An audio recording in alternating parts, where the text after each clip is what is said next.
નમસ્તે વિદ્યાર્થી મિત્રો, હું અક્ષર દેગામાં તક્ષશિલા વિદ્યાલય મહેન્દ્રનગર આપ સૌનું હાર્દિક સ્વાગત છે. આજે આપણે ધોરણ 9 વિષય ગુજરાતીનો અભ્યાસ કરશું. આજે આપણે 11મું કાવ્ય છે મરજીવિયા, તેમના કવિ છે પૂજાલાલ, સાહિત્ય પ્રકાર છે સોનેટ. તો આજે આપણે 11મું કાવ્ય જે છે મરજીવિયા તેનો આપણે અભ્યાસ કરશું. તો વિદ્યાર્થી મિત્રો, સૌપ્રથમ આપણે મરજીવિયા કાવ્ય જે છે એમના કવિનો જે પરિચય જે છે આપણે મેળવશું. 11મું કાવ્ય મરજીવિયા, તેમના કવિ છે પૂજાલાલ, સાહિત્ય પ્રકાર છે સોનેટ. સોનેટ એટલે કે 14 પંક્તિઓનું એક કાવ્ય, 14 પંક્તિઓનું એક કાવ્ય એટલે કે સોનેટ. તો કવિ પૂજાલાલનો જન્મ 17/6/1901 થયો હતો અને 27/12/1985 રોજ કવિ પૂજાલાલ છે તે અવસાન પામ્યા હતા. પૂજાલાલ રણછોડદાસ દલવાડીનું વતન આણંદ જિલ્લામાં આવેલું ન્યાપા ગામ છે અને પૂજાલાલ નામથી જ પોતે સાહિત્ય કૃતિઓ જે છે પોતે લખેલી છે. તેઓ કવિ તરીકે જાણીતા છે. તેમણે 1926થી જે પોંડિચેરીમાં આવેલો જે અરવિંદ આશ્રમ જે છે એમાં પોતે વસવાટ કર્યો હતો. પારિજાત, પ્રભાત ગીત, શ્રી અરવિંદ વંદના, શ્રી અરવિંદ મહાપ્રભુ, સાવિત્રી પ્રશસ્તિ વગેરે કાવ્ય ગ્રંથોમાં તેમણે શ્રી અરવિંદના દર્શનના અને આધ્યાત્મના કાવ્યો જે છે એ લખેલા છે. તેમણે પ્રદેશ પ્રેમ અને રાષ્ટ્રપ્રેમના પણ ઘણા બધા કાવ્યોની રચના કરી છે કે જેમાં રાષ્ટ્ર પ્રત્યેની ખુમારી જે છે, વફાદારી જે છે, રાષ્ટ્ર પ્રત્યેનો જે પ્રેમ જે છે, પોતાના પ્રદેશ, ગામ, શહેર પ્રત્યેનો પ્રેમ જે છે એના વિશે પણ કાવ્યો જે છે તેમણે લખેલા છે. ગુર્જરી એ તેમણે લખેલો સોનેટનો કાવ્ય સંગ્રહ છે. એટલે કે તેમણે લખેલા તમામ સોનેટના કાવ્યો જે છે એ તેમણે ગુર્જરી નામના કાવ્ય સંગ્રહમાં સમાવેશ કર્યા છે. તેમણે બાળ કાવ્યોના અને કિશોર કાવ્યોના પણ ઘણા બધા કાવ્યોની રચના કરી છે. તો આ હતો કવિ પૂજાલાલનો પરિચય. હવે પછીનો આપણો વિષય વસ્તુ જે છે કે મરજીવિયા. તો મરજીવિયા એટલે શું છે? એનો અર્થ જ એવો છે, મરજીવિયા, મર એટલે કે મરી જવું, બરાબર. અને જીવિયા એટલે કે જીવવું, એટલે કે મરજીવિયા. મરજીવિયા એટલે શું? તો કે સમુદ્રમાં ઊંડિયા સુધી ડૂબકી લગાવી અને સાચા મોતી શોધનાર એટલે કે મરજીવિયા. સમુદ્રમાં ઊંડિયા સુધી ડૂબકી મારી અને સાચા મોતી શોધી લાવનાર એટલે કે મરજીવિયા. અને સમુદ્રમાં ડૂબકી મારવી આપણને ખબર છે કે જીવનું જોખમ, મોતના મુખમાં જે છે કૂદકો મારવા બરાબર છે. કારણ અનેક એવા વિશાળ મોટા બધા મહાકાય જળચર પ્રાણી જે છે કે ક્યારે કદાચ એનો કાળનું કોળી બની જાય, કાંઈ કહી ન શકાય, છતાં પણ જે છે મોતના મુખમાં ધકેલાઈ જાય ને હાથમાં કહેવાય ને કે મોતને લઈ અને પોતે સમુદ્રની તળિયે ડૂબકી મારે છે. સરસ મજાના કિંમતી મોતી શોધી અને પાછા પોતે આવતા હોય. તો આવા જ ઉત્સાહી જે વિરલા જે છે, ઉત્સાહી લોકો જે છે એનું એક કવિએ એમ કે વર્ણન કર્યું છે. તો એક સમુદ્રમાં જે મોતી શોધવા માટે જતી જે વ્યક્તિ મરજીવિયા જે છે એનું સાહસ કેવું છે, એનામાં ઉત્સાહ કેટલો છે, એનામાં ઉમંગ જે કેવો છે એનું વર્ણન જે છે એ કર્યું છે. મરજીવિયા જે છે સમુદ્રમાં તો મોતી લેવા માટે જાય છે ત્યારે મૃત્યુની પણ જે ભય, બીક જે છે એ કેમ કે નથી હોતી. એકદમ પોતે અટકાવીને ઉત્સાહથી, આનંદથી, ઉમંગથી, હેતથી એ આંખોમાં કંઈક અલગ સ્વપ્ન લઈ અને પોતે સમુદ્ર તરફ જે છે એ પોતે ચાલ્યા જતા હોય છે. જ્યારે પોતે જાય છે ત્યારે એના સગાવાલા સ્વજનોની આંખમાં પણ આંસુ આવી જાય. એ પણ અહીંયા આડ્યા ફરે છે, ભાઈ તમે રોકાઈ જાઓ. તો આવી તમને ટૂંકમાં કહે ને કે આવી જે કંઈ પણ આંધળી બલા જે છે તમને કોને વળગાવી, આવું તમને કોને કીધું, આવું સાહસ કરવાનું કોને કીધું, એમ કે પાછા વળી જાઓ, મોતી શોધવા એમ કે નથી જવું. છતાં પણ મરજીવિયા જે છે અડગ છે, પેકીલા જે છે કે ના ભાઈ ગમે તેમ થાય, ભલે મરી જવું પડે, અમે તો મોતી શોધવા તેમ કે જાશું જ. અને છેવટે જે છે એના સગાવાલા સ્વજનોનું પણ પોતે એમ કે વાયડા પોતે વળતા નથી.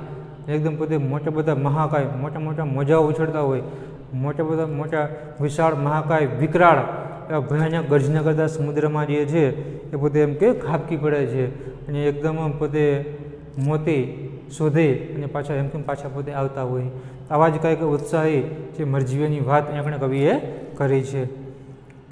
સમુદ્ર ભણી ઉપડ્યા કમરને કસી રંગથી અટંક મરજીવ્યા ડગ ભરંત ઉત્સાહના प्रदीप्त नयनो અથાગ બળ ઉભરે અંગથી મહારાવ તણી દિશા પર ખરી બધી ચાહના।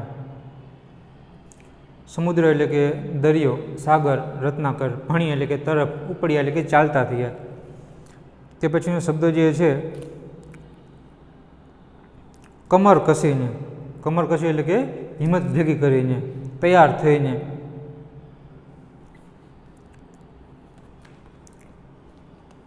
અટંક, અટંક એટલે કે કેકેલું, જીદી। ડગ ભરત એટલે કે ડગલા ભરતા ભરતા, ઉત્સાહ એટલે કે ઉત્સાહથી। પ્રદીપ્ત એટલે કે ઉત્તેજિત, નયન એટલે કે આંખ, અથાગ એટલે કે પાર વિનાનું, પુષ્કળ। મહા એટલે મોટું, રવ એટલે અવાજ, મહારવ એટલે કે ભારે મોટો અવાજ એટલે કે સમુદ્રના મોજાનો ભારે અવાજ। તણી, તણી એટલે કે નીના અર્થમાં એટલે કે અવાજની। દિશા એટલે કે દિશા જે છે એ તરફ। ખરી એટલે કે સ્થિર થવું। ચાહના એટલે ઈચ્છા। ત્યાં કવિ કહે છે કે સમુદ્ર ભણી ઉપડ્યા કમરને કસી રંગથી અટંક મરજીવ્યા ડગ ભરંત ઉત્સાહના। પ્રદીપ્ત નયનો અથાગ બળ ઉભરે અંગથી મહારાવ તણી દિશા પર ખરી બધી ચાહના। ત્યાં કવિ જે છે જે મરજીવ્યાઓ એકદમ ઉત્સાહથી આનંદથી સમુદ્ર તરફ જતા હોય છે તે સમયની વાત કરતા કવિ કહે છે કે ટેકીલા, એકદમ ટેકીલા, જીદી મરજીવ્યા, ઉત્સાહથી ડગલા ભરતા ભરતા સમુદ્ર તરફ ઉપડ્યા। સમુદ્ર ભણી ઉપડ્યા કમરને કસી રંગથી એટલે કે જે ટેકીલા, જીદી, કાંઈક કરી છૂટવાની તમન્ના ધરાવતા મરજીવી એકદમ ઉત્સાહથી આનંદથી ડગલા ભરતા ભરતા એ સમુદ્ર તરફ ચાલી નીકળ્યા। તેઓ આનંદમાં આવી હિંમતથી કામ કરવા માટે તૈયાર થયા। કીધું ને કે અટંક મરજીવ્યા ડગ ભરંત ઉત્સાહના, એટલે કે તેઓ આનંદમાં આવી હિંમતથી કામ કરવા માટે તૈયાર થયા। એમની આંખોમાં પ્રદીપ્ત નયનો એટલે કે એમની આંખોમાં એક અલગ જ ઉત્સાહ જે છે, તેજ જે છે એમ કે તેજ હતું। બળ ઉભરે અંગથી અને એના અંગોમાં અતિશય જે તાકાત જે છે, જોશ જે છે, જુસ્સો છે, ઉમંગ જે છે, તાકાત એ ઉભરાતી હતી। મહારાવ તણી દિશા પર ખરી બધી ચાહના, અને પછી કહે છે કે મહાગર્જના કરતા, મોટા મોટા અવાજ કરતા સમુદ્રની દિશા તરફ એમની બધી જ ઈચ્છા જે છે એ સ્થિર થઈ। તો એ કવિએ તો જે કંઈ પણ ઉત્સાહી મરજીવ્યા જે છે એનું પોતે વર્ણન કર્યું છે કે જે કંઈ પણ ટેકીલા જે છે, આનંદી ઉત્સાહી ટેકીલા મરજીવ્યા એકદમ ઉત્સાહથી ઉમંગથી એ પોતે સાચા મોતી શોધવા માટે એ સમુદ્ર તરફ જે છે એ પોતે એમ કે ચાલી નીકળે છે। જ્યારે મરજીવ્યા સાચા મોતી શોધવા માટે સમુદ્ર તરફ પોતે એમ કે ચાલી નીકળે છે ત્યારે તેઓમાં એકદમ જે આનંદ જે છે, આનંદ છે, ઉમંગ છે, એનામાં એટલો બધો ઉત્સાહ જે છે કે આથી પોતે એકદમ હિંમતથી જે છે, ઉમંગથી, જોશથી એ કામ કરવા માટે પોતે તૈયાર થઈ ગયા છે। ગમે તેમ થાય મારે સાચા મોતી શોધીને જેમ કે આવવું છે માટે પોતે એકદમ હિંમતથી એ કામ કરવા માટે પોતે એકદમ તૈયાર થઈ જાય છે। જ્યારે મરજીવ્યા ઘરેથી સમુદ્ર તરફ જ્યારે મોતી શોધવા માટે પોતે એમ કે ચાલ્યા જતા હોય છે તેમની આંખોમાં કંઈક અલગ જ ઉત્સાહ જે છે, તેજ જે છે, ઉમંગ જે છે, કંઈક પ્રાપ્ત કરવાની ઝંખના જે છે સ્પષ્ટ એમની આંખોમાં એમ કે જોવા મળે છે। એમના અંગોમાં અતિશય એકદમ તાકાત જે છે, ઉમંગ જે છે, જોશ જે છે એ એકદમ ઉભરાતું એમ કે જોવા મળતું હોય છે। નામ કરતાં કરતાં મરજીવ્યા જે છે જ્યારે સમુદ્રમાં મોટા મોટી એમ કે દિવાલોને મોટા મોટા મકાનોને પણ એમ કે પરાસ્ત કરી નાખે એ મોટા ગર્જના કરતા કે જે પણ મોટો સમુદ્ર જે છે એકદમ કે ઘૂઘવાટા મારતો હોય, ગર્જના કરતો હોય, અવાજ કરતો હોય એવા સમુદ્રની દિશા તરફ જે છે બધા જ મરજીવ્યા એકદમ ઉત્સાહથી જે છે એમ કે ચાલી નીકળ્યા। બધા જ મરજીવ્યાની ઈચ્છા થઈ કે ભાઈ મોટા ગર્જના કરે છે એ સમુદ્ર તરફ જ આપણે જવું છે, અને આમ બધા જ મરજીવ્યા જે છે ઉત્સાહમાં, આનંદમાં એ સમુદ્ર તરફ પોતે એમ કે ચાલી નીકળે છે। ડરિયા પ્રિયજનો બધા સજલ નેત્ર આડા ફર્યા, શિખામણ દીધી વૃથા જીવન વેડફો કાં, કંઈથી વળગી વિનાશકર આંધળી આ ભલા, પરંતુ દ્રઢ નિશ્ચય નહીં જ એમ વાર્યા વળ્યા। તો શબ્દો છે ડરિયા એટલે કે ડરી જવું, પ્રિયજન એટલે કે એના સ્વજનો, સગાવાલા, સજલ નેત્ર એટલે કે રડતી આંખે, આડા ફર્યા, આડા ફરવું એટલે કે આડું ઉતરવું, આડું આવવું, શિખામણ એટલે કે બોધ આપવો, વૃથા એટલે નકામું, વેડફો એટલે કે વેડફી દેવું, બગાડી નાખવું, કાં એટલે શા માટે, કહીંથી એટલે કે ક્યાંથી, વળગી એટલે કે તમને મળી, પ્રાપ્ત થઈ, વિનાશકર એટલે કે વિનાશક, તમારો વિનાશ કરી નાખે તેવી, આંધળી એટલે કે અવિચારી, વિચાર્યા વગરનું, બલા એટલે કે ઉપાધિ, ચિંતા,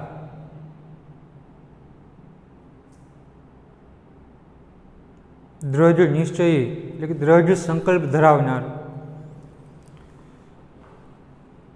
વાર્ય એટલે કે પાછું વળવું. તો એ કવિ કહે છે કે દરિયા પ્રિયજનો એટલે કે બધા જ મરજીવ્યા જે છે એ સમુદ્રમાં સાચા મોતી શોધવા માટે પોતે એમ કે જઈ રહ્યા હતા. અને સગાવાલાને ખબર પડી કે અમારા યુવાન દીકરાઓ જે છે, સંતાનો જે છે એ મરજીવ્યા બની અને મોતના મુખમાં જે છે ધકેલાય અને પોતે સાચા મોતી શોધવા માટે પોતે એમ કે જઈ રહ્યા છે. તેના સગાવાલા સ્વજનો જે છે એકદમ પોતે એમ કે ડરી જાય. એટલે કહે છે કે દરિયા પ્રિયજનો એટલે કે મરજીવ્યાને સમુદ્ર તરફ, મરજીવ્યાને સાચા મોતી શોધવા સમુદ્ર તરફ એમ કે જતા જોઈ અને એમના જે સગાવાલા સ્વજનો જે છે એમની આંખોમાં પણ એમ કે આંસુ જે છે આવી ગયા. એમની આંખોમાં આંસુ ગયા. એ બધા સ્વજનો એકદમ પોતે એમ કે ડરી ગયા. બધા સ્વજનો નેત્ર આડ્યા ફર્યા અને સગાવાલા સ્વજનો બધા જ છે એ પોતે એકદમ રડતા રડતા એને પોતે આડ્યા ફરે છે. રસ્તામાં પોતે એમ કે આડ્યા ઊભા રહી જાય છે. પછી શિખામણ દીધી અને તે બધા સ્વજનો જે છે એમ કે સલાહ આપે છે, બોધ આપે છે. વૃથા જીવન વેડફો કાં ભલા, તમે તમારું જીવન જે છે એ નકામું શા માટે કરો છો? તમે તમારું જીવન જે છે તમે શા માટે તમે નકામું એમ કે વેડફી દો છો? તમે તમારું જીવન જે છે તમે શું કામ ગુમાવો છો? જાણી જોઈને હાથે કરી તમે શા માટે મોતના મુખમાં તમે એમ કે જાઓ છો? કંઈથી વળગી વિનાશ કર આંધળીયા બલા. તે પછી કહે છે કે તમને આ આંધળી બલા જે છે એમ કે ક્યાંથી વળગી? તમને આંધળી જે લપ જે છે તમે કોને શિખામણ દીધી? આંધળી બલા જે છે એમ કે ક્યાંથી વળગી?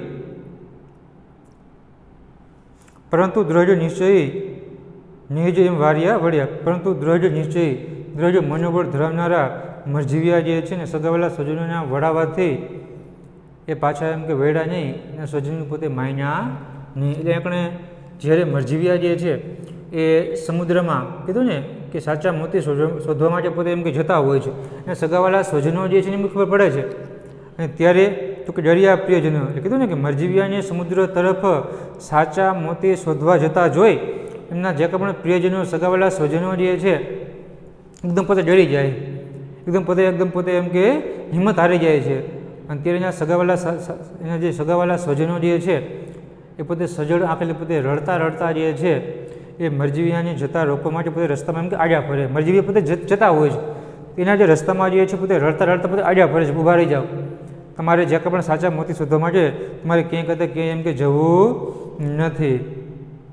ઊભા રહી પોતે રડવા લાગે છે અને રડતા રડતા જે એના સ્વજનો જે છે એ પેલા મરજીવ્યાને પોતે એમ કે સલાહ દે છે, શિખામણ દેતા હોય છે કે તમે તમારું જીવન જે છે તમે એમ કે નકામું શા માટે તમારું જીવન તમે એમ કે ગુમાવો છો?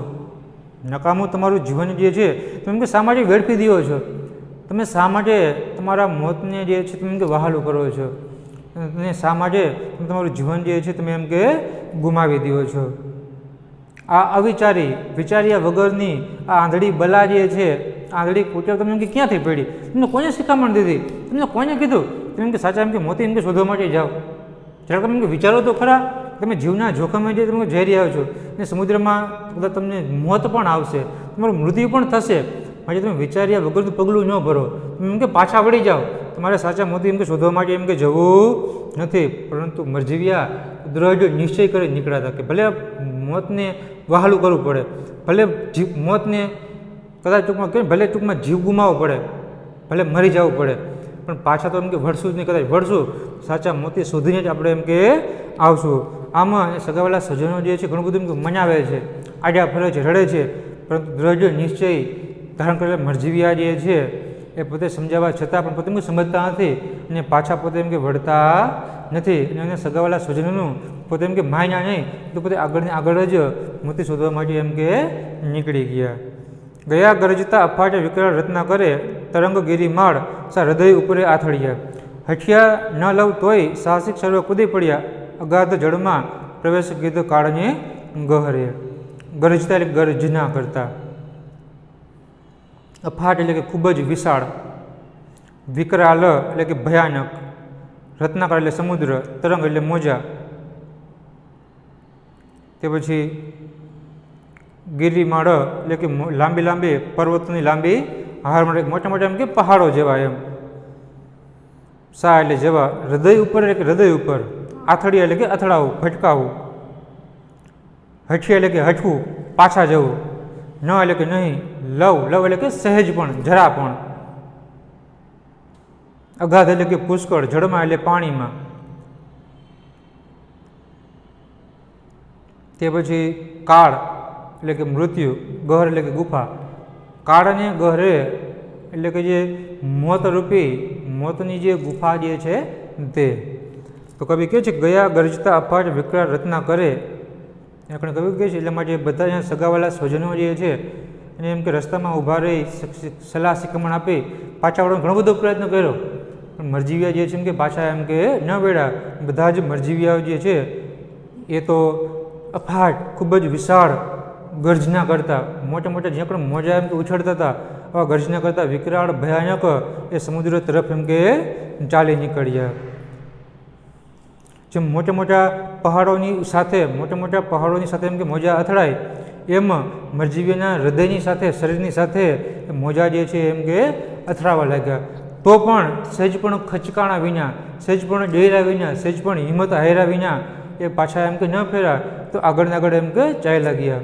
આમ બધા જ જે મરજીવિયા જે છે એ સાહસિકો એ સમુદ્રના ઊંડા જે મોતના જાણે કે મુખમાં જાણે કે કૂદી પડતા હોય, એ મોતની મોટી બધી ખીણમાં, ગાઢ અંધકારથી ભરેલી ખીણમાં એમ કે કૂદી પડ્યા. એટલે અહીંયા કણે તો જે કાંઈ પણ મરજીવિયા સગાવેલા સજ્જનો પોતે એમ કે પાછા વળતા નથી, અને બધા જ મરજીવિયા જે છે એ જાણે કે મોટા મોટા ગર્જના કરતા હોય, મોટા મોટા અવાજ આવતા હોય, મોટા મોટા મોજા ઉછળતા હોય, વિકરાળ એકદમ ભયાનક, ડરી જાય એવા મોટા મોટા મોજા ઉછળતા ભયાનક સમુદ્ર તરફ બધા જ મરજીવિયા જે છે એ પોતે એમ કે ચાલી નીકળે છે. એમ કરતાં કરતાં પોતે બધા જ મરજીવિયા એ સમુદ્રના કિનારે જે છે પોતે એમ કે પહોંચી જાય. સમુદ્રના કિનારે પોતાની સાથે જ જેમાં પહાડની ઉપર, જે મોટા મોટા પહાડો ઉપર જેમ પહેલાં મોજા એમ કે અથડાય, મોજા એમ કે ભટકાય ને, એમ આ સમુદ્રના કિનારે મરજીવિયાના છાતી ઉપરના હૃદય ઉપર જ મોટા મોટા મોજા જે છે અથડાવા લાગે, મોટા મોટા મોજા જે છે એમ કે ભટકાય છે. તો પણ તેમ છતાં એ સહેજ પણ ખેંચા નહીં, તેમ સહેજ મોટા મોટા મોજા અથડાવા છતાં પણ એ જે છે સહેજ પણ કે ડેગા નહીં, હિંમત ન એરા, એ પાછા એમ કે વેડા નહીં. આમ બધા જ જે મરજીવિયાઓ જે છે, સાહસિકો જે છે એ સમુદ્રના ઊંડા, જે મોટી બધી ટૂંકમાં શિલા હતી, શિલા ઉપર ઊભા રહીએ છીએ, જુએ છે, મોટા મોટા મોજા અથડાય છે, છતાં પણ હિંમત હાર્યા વિના બધા જ મરજીવીઓ એકી સાથે જે કંઈ પણ સમુદ્રના ઊંડો જે જળ જે છે, મોટું બધું જે ઊંડું છે એની કોઈ સીમા નથી, એટલે ઊંડા પાણીમાં પોતે છલાંગ લગાવી કૂદકો મારી અને પોતે પાણીમાં એમ કે પડ્યા. અને પાણીમાં પડતાની સાથે જ જાણે કે પોતે મોતના મુખમાં, મોતની ખાઈમાં જાણે કે પોતે ઝૂંપલાઈ હોય, કૂદકો માર્યું હોય, આ મોતની ખીણમાં બધા જ મરજીવિયા ગાઢ અંધકાર, બીજા ચાર બાજુ અંધારું હતું, આવી ખીણમાં જે છે, મોટી ખાઈમાં જે છે, મોતરૂપી ખાઈમાં બધા જ મરજીવિયા જે છે પાણીમાં પડી જાય છે. ખૂંદિયા મરણના તપોમય તળો અને પામ્યા અકૂટ મણિ મોતી કોષ લઈ બહાર એ આવ્યા. ખૂંદિયા એટલે કે ખૂંદવું, શોધવું. તપોમય એટલે કે અંધકારમય, તળ એટલે કે તળિયું, પામ્યા એટલે પ્રાપ્ત થવું, અખો એટલે ક્યારેય ખૂટે નહીં તેવું, મણિ મોતી કોષ એટલે કે મણિ મોતીનો, સાચા હીરા મોતી માણેકનો ખજાનો.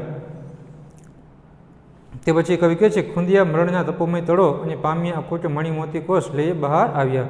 આમ બધા જ મરજીવિયા જે છે એ પોતે ઉપરથી પોતે એમ કે કૂદકો માર્યો, કીધું ને કે જાણે કે કોઈ મોતની ગુફામાં પોતે એમ કે દાખલ થયા હોય, કોઈ ચારે બાજુ ગાઢ અંધકાર એમ કે છવાઈ જાય, તેઓ મૃત્યુના, છેલ્લી પંક્તિમાં કવિ કહે છે કે તેઓ મૃત્યુના અંધકારમય તળિયામાં પોતે ખૂંદી વળ્યા અને અખૂટ મણિ મોતી કોષનો ખજાનો લઈ અને બહાર આવ્યા. આમ બધા જ મરજીવિયા જે એકદમ સાહસ કરે અને પોતે ઉપરથી પોતે નદી પહેલાં સમુદ્રમાં પોતે એમ કે કૂદકો મારે છે. કૂદકો મારતાની સાથે જાણે કે પોતે મોતના મુખમાં જે છે, જાણે કે પોતે કૂદકો માર્યો હોય એ રીતના મૃત્યુના અંધકારમાં કૂદકો મારે, ચાર બાજુ ગાઢ અંધકાર છે, આમાં મૃત્યુના અંધકારમય પોતે તળિયે જે છે, તળિયે પોતે જાય છે, ચારે બાજુ પોતે મોતે ટૂંકમાં શોધે છે, બધું જ અંધકારમય તળિયું જે છે પોતે ટૂંકમાં ખૂંદી વળે છે. એમ કરતાં કરતાં ઘણો બધો સમય જાય છે. આખું તળિયું જે છે સમુદ્રની પોતે એમ કે ખૂંદે છે, અને એમ કરતાં કરતાં જ એને સફળતા પ્રાપ્ત થાય છે. અને સમુદ્રના તળિયેથી આખું જ ખૂટે નહીં એવું ખૂબ જ કિંમતી મોતી જે છે, કિંમતી જે મણી જે છે, કિંમતી મોતી શોધી અને મરજીવિયા પોતે બહાર એમ કે આવે છે. આમ બધા જ મરજીવિયા જે છે એ સાચા મોતી માણેક જે છે શોધી અને એમ પણ પોતે પાછા બહાર એમ આવતા હોય છે. આ રીતે મરજીવિયા જે છે પોતાના મોતને હાથમાં લઈ અને પોતે સમુદ્રમાં પોતે એમ કે ડૂબકી મારે છે. અને સગાવાળા સ્વજનો એને ટૂંકમાં ના પાડે છતાં પણ કોઈનું એમ કે વાયડા વળતા નથી, કોઈનું માનતા નથી, એ બસ સમુદ્રમાં જાય છે. ગાઢ અંધકારમય મોતની ખીણમાં જાણે કે પડ્યા હોય, ગાઢ અંધકારમય તળિયે જે છે પોતે ડૂબકી મારે છે, ખૂંદે છે, અને મોતી અને સાચા હીરા લઈ પાછા પોતે બહાર આવતા હોય છે. એક આ રીતે કહેવાનું મિનિંગ કે જે આપણે દ્રઢ સાહસ હોય, હિંમત હોય, જોશ હોય, દ્રઢ નિશ્ચય ધારણ કરીએ, કાંઈક કરી છૂટવાની તમન્ના હોય તો વ્યક્તિની ચોક્કસ સફળતા જે છે એ પ્રાપ્ત થતી હોય છે. તો વિદ્યાર્થી મિત્રો, અહીં આપણે આ કાવ્ય જે છે આપણે એમ કે પૂરું કરીએ છીએ. ફરી પાછા આગળના લેક્ચરમાં આપણે ફરી પાછા કોઈ પાઠ કે કાવ્ય સાથે ફરી પાછા આપણે મળશું. અસ્તુ.